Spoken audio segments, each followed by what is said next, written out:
Okay, I keep getting behind on these videos because I'm reading a lot of chapters and there's so much information. I don't even know if I can cover it in one video where I've gotten to so far. But this is the follow-up. I think I was on chapter... Last time I made a video. Where was I? What's the name? Billy Shakespeare? No. Masonic Checkmate. The Masonic Checkmate chapter, I think, was next.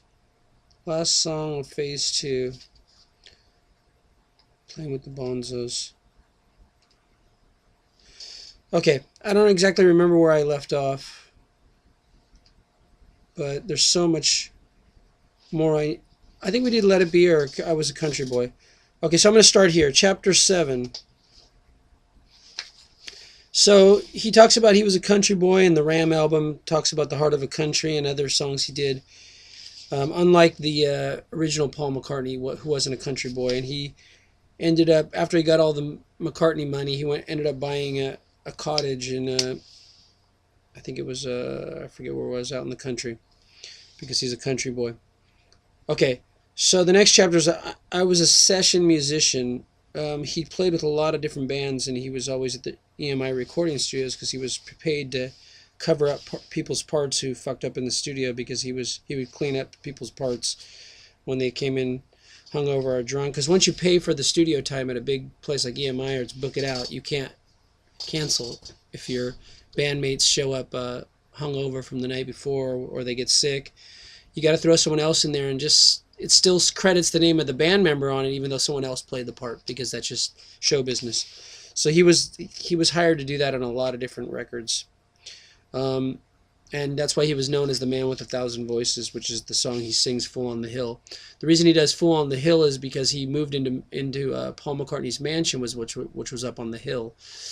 And he's the man with 1,000 voices, speaking perfectly loud, but nobody can hear that it's not the guy they think it is anyway.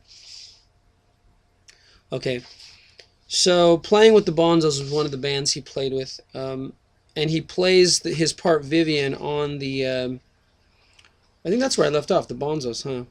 The Bonzo Doodah Band. Yeah, that's ringing a bell.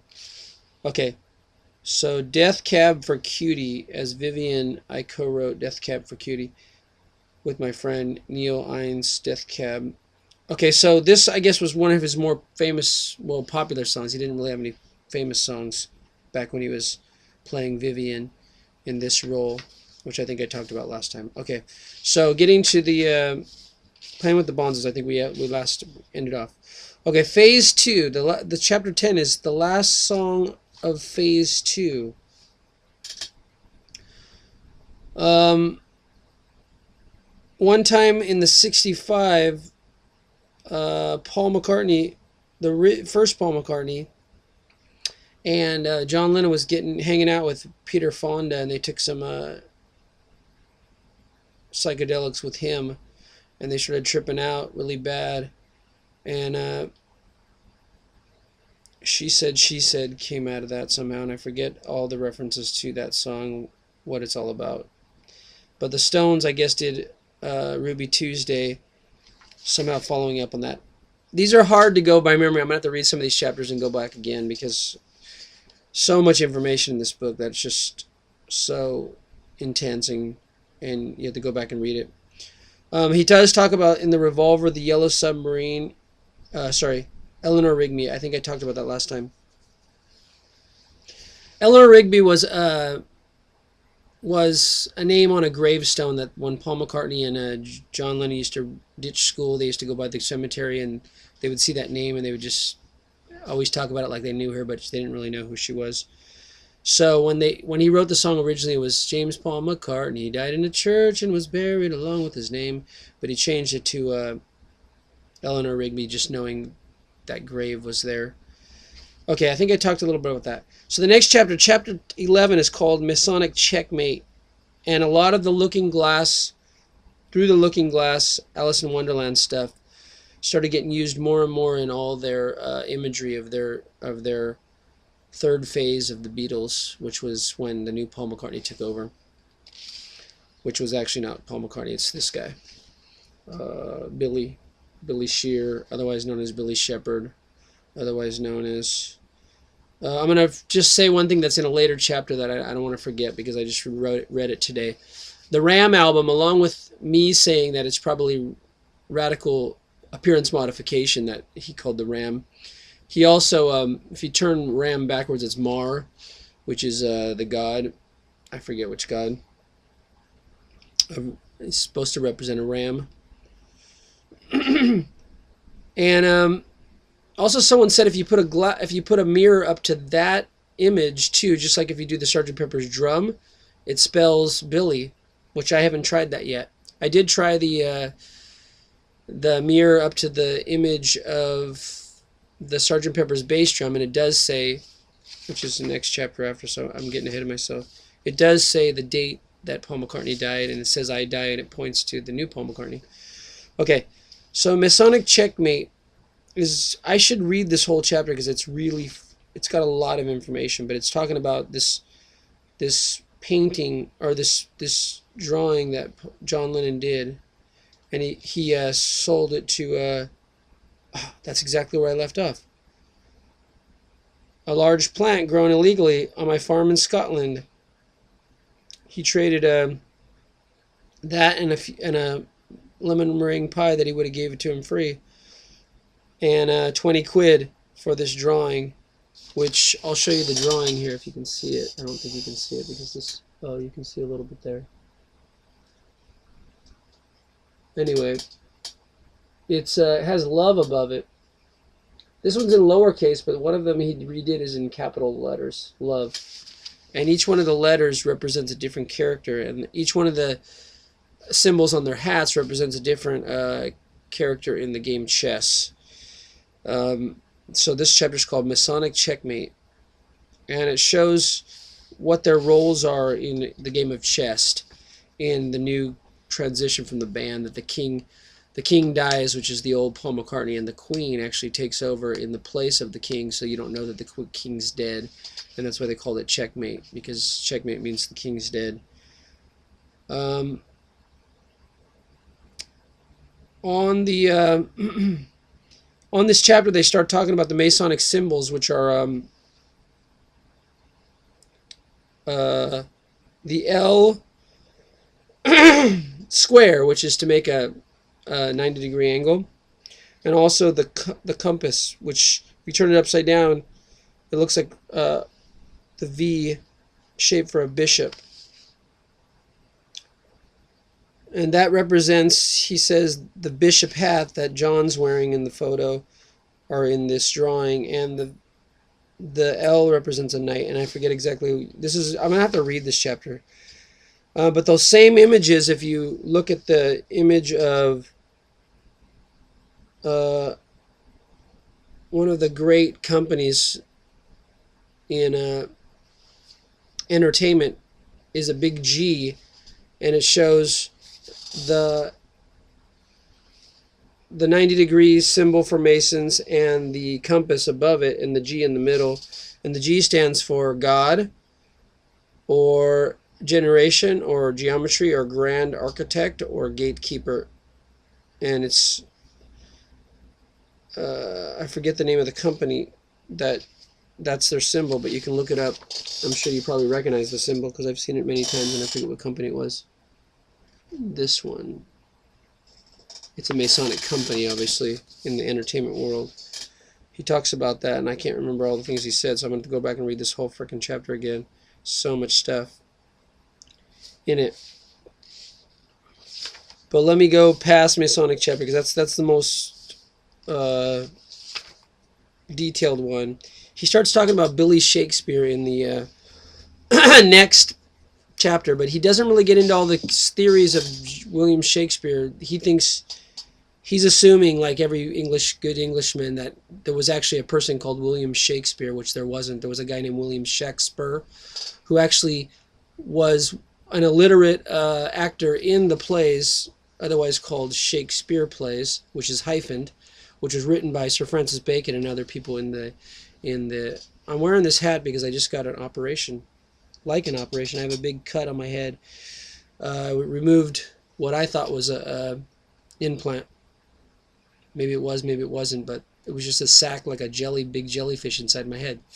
And it didn't hurt. They didn't have to put any painkiller. They just freaking poked the thing in and pulled out this big freaking like jellyfish thing. Anyway, said it's going to be gone in a couple days and it'll be all fine and I'll be healed perfectly. You know, I thought there was some kind of freaking, maybe there was, but he couldn't see it. Maybe it's already dissolved.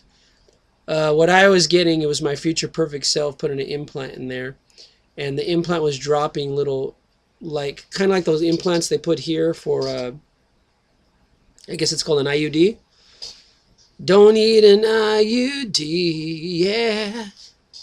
I think that's called an IUD, right? It drops little hormone drips, and the hormone drips keeps you from getting pregnant over a long period of time, so you don't have to keep taking the pill, and you don't have to keep doing all the other shit like that. But this implant that I thought I had up there, which I probably did, which probably finished up, was like a memory drip, and each time a drip comes down into my brain, it gives me memory of my future perfect self and my past selves, which brought me to the realization of who Sir Francis Bacon was. And anyways, I got into other videos, so I'm not going to go into that.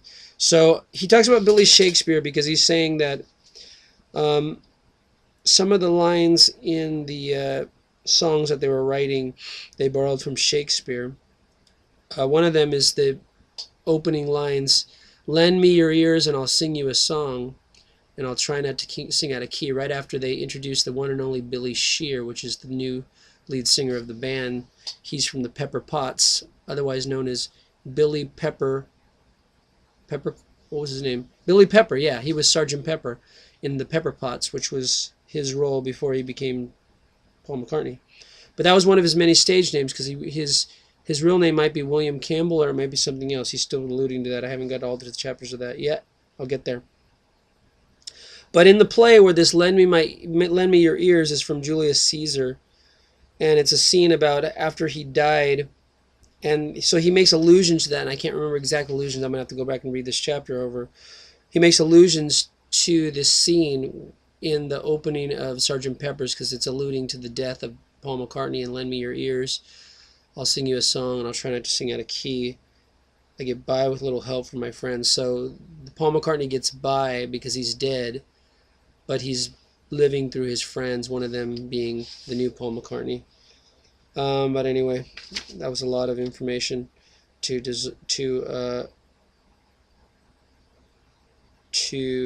take in and remember.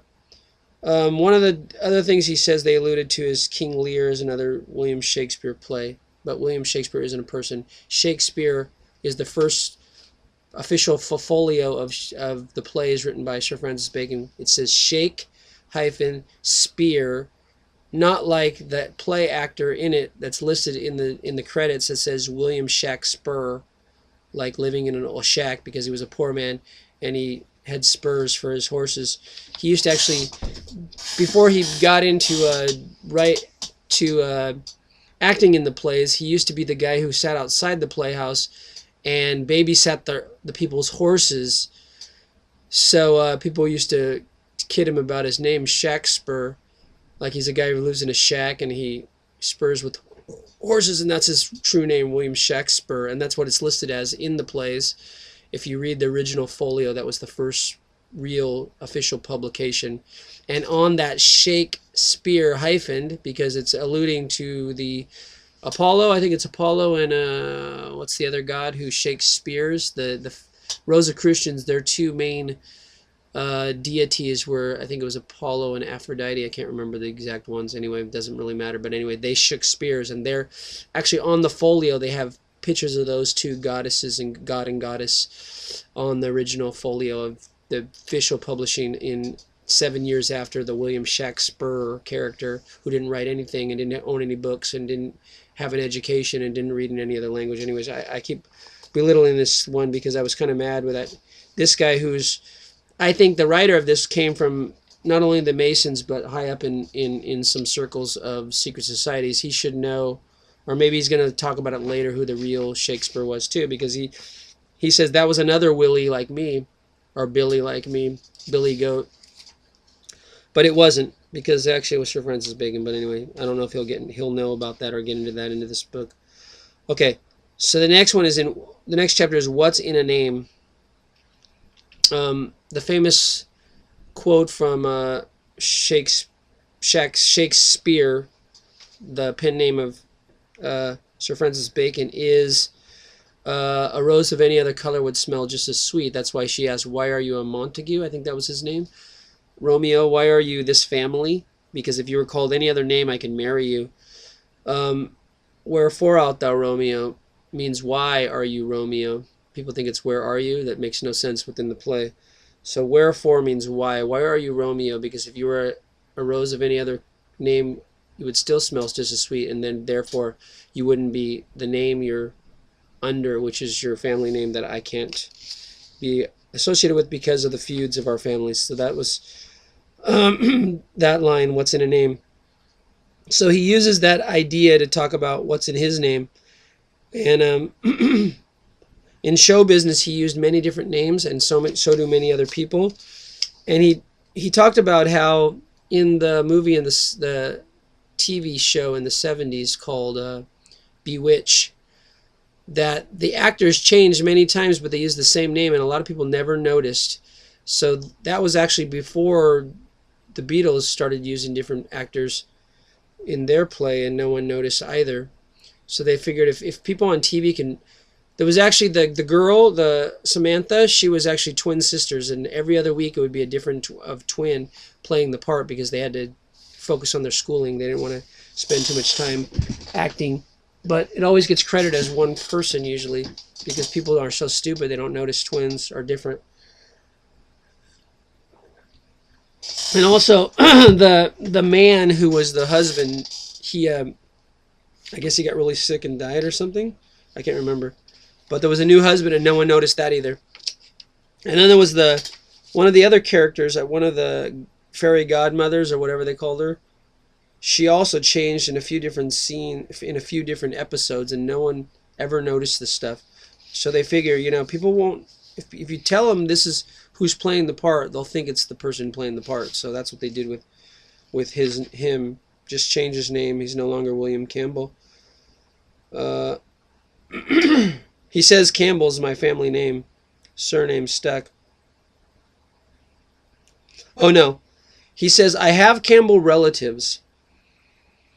But where he got this name, Billy's here, was Billy Shear. Billy Shear means Billy's here. It's a play on words. If you take the S and move it over, you'll get Billy here. Billy is here. If you move the S over, you get Billy Shear. So it was a play on words. But I was Labor who named... Okay. It was Labor who named me William Campbell. My first name is easily deduced from Billy Shears, as announced in the Sgt. Pepper title song, yet he seemed to know that Billy Shears was merely my stage name. I meant it to sound like Billy's here. Arbitrarily, after Glenn Campbell, Labor set Campbell as my family name. So this was another stage name he used before. So he hasn't actually said who he really is. He's not Billy Shears. He's not Billy Shepherd. He's not William Campbell, but he used all those names. He's not Vivian, which he used Vivian Stanshall. Okay, we're moving on to I1, Roman numeral I, which is 1, and the number 1, and then the Roman numeral 9, and he pointing dies, which is if you take the mirror. And sometimes I'll do it. I'll get my video thing and I'll put it up there. That's what happens if you get the bass drum and you put a mirror on it or a CD, and you can reflect halfway through the words of Lonely Hearts. It turns into the date 1/1, which is 11, which is the 11th day. 9, Roman numeral 9, which is the 9th month, which is September 11th, and that's when he says people confuse that with November 9th because they think we're writing dates like Americans, and we don't do that because we're from England. We write it the other way, which is also the way a lot of other countries write it. Okay. That's what that chapter is about, even though there's a lot more information in that chapter than I can recall at this moment, but I might if I'm looking through here. Oh, there's so much on the. He talks so much about the whole the funeral scene on the Sgt. Pepper's album and why they picked the characters they picked behind them. They actually ordered life-size posters on cardboard of all their favorite dead people that they thought would welcome the Paul McCartney who died on September 11th, 1966, into the spirit world. And they didn't know whether he was going to hell or whether he was going to heaven, so they put good and bad people in there. And John Lennon wanted to put his hero, which was Hitler, which we'll get to in the Hitler chapter, but that was vetoed by a lot of people, and finally they let it go and didn't put it there. He also wanted to put Jesus Christ, but after his comment in America about them being more famous than Jesus Christ, he thought he would just leave it alone and not put Jesus Christ. What else did he want? Oh, he put a lot of people in there, and he put exactly how you can take a straight edge or a compass, and you can make lines from some central point. I think it's his heart, the new Paul McCartney's heart, into all these different characters, and they form all these different relationships. And I that's so much information. I'm going to have to freaking read that chapter a million times over to get it down. So I'm not going to belittle that one right now, belabor that one. Let's see, what else can I remember from this this chapter? Too much information for now. Let me move on to the next chapter, which is John and Hitler, which I just finished today, I think. Or did I? Yes, I did finish it. I went to the one and only Billy Shears. I finished that one, and I'm on now all the way to the next chapter, which is Who Wants Dates, where he talks about the dates of all the different people who were notified after he died, which I read before. So one of John's heroes was Hitler. But actually all of his heroes, slowly over time, he realized they were not what he thought they were. And the reason he loved Hitler is not because of Hitler killed all these Jews and did all this stuff, but he liked Hitler, that the fact that Hitler was able to rule the sheeple masses, which he thought most people were in the world, and he wanted to rule them with music. Not for bad, but for, at the time, before he met Yoko Ono and he became a peace activist and a good person, a better person, he was beating his wife, just like he says in the song, I'm cruel to my woman, I beat her and kept her from the things she loves. That's true. That's the real John Lennon. You think all we need is love is the real John Lennon. That's not. That became one after he started hanging out with Yoko, and he became more of a loving person because he finally figured out he can't be an abusive person. You marry a Japanese, your whole freaking world gets turned up. I married 2 of them, so I should know. They're pretty powerful women, and they try to control your life completely. Anyway, we won't get into that. Maybe there's a chapter on Yoko Ono, maybe later on, which I haven't read yet. So, in this chapter, John and Hitler, he has many of his favorite heroes throughout time. Over time, as he learns more about him, he hates all of them. So he no longer liked Hitler after a while, and then he no longer liked the Maharishi, which he wrote the song Sexy Sadie. The real name of the song was Maharishi, what have you done? You made a fool of everyone. The song was originally called Maharishi, which he found out Maharishi was trying to rape one of their people that went with them on their delegation to see him, Mia Farrows, Meafarrow.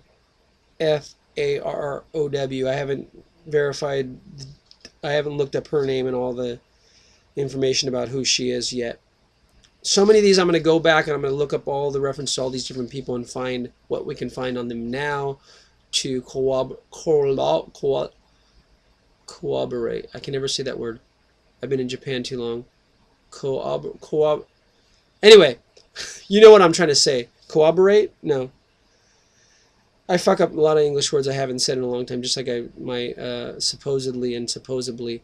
I can't remember which one's the correct way to say it anymore, but a lot of people told me it's supposedly. Okay, great. Have fun with that one. So, corroborate. what the fuck word am I trying to find? Anyway, substantiate. That's another good word. We'll just use substantiate. So I'm going to substantiate more of these claims with some documentation I can look up outside of this book's thorough research. Okay, so one of his many heroes, Maharishi, also he decided he didn't like anymore. So the next chapter is called The One and Only Billy Shears Rams On, and he talks about the Ram album, and he talks about how on that Ram album he's actually holding the ram by the bullhorn, by the horns. So he's not only the ram, Shear, but he's also the shepherd who holds the ram back, who shears the ram. And he also says the ram also stands for remove a D, R-A-M. Remove A-M. No, that's not the one. Maybe that was another one. I can't remember. I gotta find that reference again. I think I underlined it. Where the fuck is that one? There's so much in this. Oh, remove A. McCartney. Replacing A. McCartney. So R stands for replacing A, and then M stands for McCartney. Replacing a McCartney. But also, it has many other meanings too that I'm going to have to read more about. Oh, the patch on his arm it said OPD, which means officially pronounced dead, which was actually a trick with the camera, because actually they got the armband from the Ottawa, I think it was Ottawa police. No, provincial police. I think it was Ottawa or Ontario. Sorry, it was Ontario. In Canada, they got this armband from them, which said OPP, which was Ontario Provisional Police. But when people asked them on the album, why does it say OPD? They said, oh, we just got that from the Ontario Police Department, and there's no such department as the Ontario Police Department. So they actually took the OPP and they did a camera, some darkroom development back in those days. They used freaking no computer technology to do it, but they used some mechanisms that I can't fully explain right now to make that look like OPD on his arm when it was really OPP. And that means officially pronounced dead. It's the same as DOA in the US, which is dead on arrival. But also, the OPD stands for omitting P and D, which is, in the word shepherd, if you take away the P and the D, what do you have left? You have Shear, which is William Shepherd and William Shears, two of his names. Okay. So I can't remember all the other shit in that chapter. So I'm going to end it there. This book is just getting better and better. I'm on chapter 17 out of 66 chapters. So they're very short chapters, but they're so full of information that it's just freaking mind-boggling. It ends on page 666 of the... Oh, I was going to start doing... End of the song competition ends on 660... Oh, no. The last... postscript, yes, 666 is the last page. Most importantly, love everyone. The postscript, come see us. And then it starts the song index on page 667. That's the index. Talks about each song that's in each chapter and what page you can go to find it. So if you want to know like references to 9 Dream, go to page 424. A Day in the Life, you can go to page 56, 91. So there's many pages you can go to see all the different references to that song. So every song of the Beatles, they have freaking... He has reference in here to what the real meanings are behind the secret meanings that you Because your subconscious mind knows everything from all time, space, dimension, and also from everything anyone's ever thought. So if anyone's ever thought something and you look at what they wrote down, and you can actually know what they actually thought subconsciously, not what they said. So they were really into Aldous Huxley for that reason. Actually, John was more into Aldous Huxley for that reason, because Aldous Huxley talks about how you can have double, triple meanings on every reference you ever make, and the more meanings you can pack into one line of anything, the more people it will actually draw into your music or into your writing or into your ideas, because people will be drawn from the many subconscious references they know, even if you don't tell them. So if I sing you a song and it says the rose of any other color smells just as sweet, even if you've never read Romeo and Juliet, your subconscious mind has, because you've lived many billions of lifetimes through all time, space, dimensions, and realities, and your subconscious mind or your cellular memory contains that information. Because the reason your head's up here is because it's downloading all the information around you from all the people's thoughts, feelings, and emotions. That's why if you feel like shit, you want to say, who does this belong to, and send it back. Okay, so I'm going to tell you, I used to show you the big bump I had on my head. It's gone. I'm going to take off the bandages and stuff, and you're going to see it. And I didn't even have to have any painkiller, which is amazing. So, anyway, that's enough of this. I'll talk more about it. But I want to put something at the end of this video that's not about what I'm making this video, because I like to hide things, because I want to see who's listening and who's not listening to what I have to say. And what I want to say in the ending of this video... Do I want to say it? No, I'm getting a no. Okay, the moment's passed. I'll say it on another video. You're going to have to stay tuned. I also got the same bump removed from my... What's this eye? This eye. You can see they removed the bump. It's a little scab now. It was the same bump thing that moved up here. It's like like a sweat gland that gets clogged with some kind of a fungus or bacteria or something, and then it creates this like thing over it, and this like freaking jellyfish thing underneath it. So he pulled out this freaking big jelly, like, whew, that's a big long one, yay. It didn't hurt at all. He didn't do any painkiller or whatever. He just stuck a freaking needle in it, and he started pulling out all this stuff. And then he did the same thing with my eye, but he put a little bit of a painkiller in my eye area, and it was more scary than it hurt. It didn't hurt at all, but it was kind of scary because I was afraid he was going to do something to my eyeball. Anyway, he was real good. So I rarely go to Western doctors, but when I do any operation stuff, it's the best place to go is a Western doctor, because that's what Western doctors are for. If Western medicine was created by the battlefields of Europe and everywhere else they had war, it's basically if you need to, sew your arm back on or something like that, or if you need to do cutting open your body, you're not going to go to an energy healer like I do. Energy healing's for all the stuff that's not so... But sometimes you can, with energy healing, you can get rid of all the shit that's contributing to stuff bumps like this. So I can work on not having these things in the future, which he says is big cause is stress, because I'm working so much. So I need to chill out and not work 7 days a week. So I'm going to start taking a day off to rest. Okay. Peace out. Love you all. Talk to you later.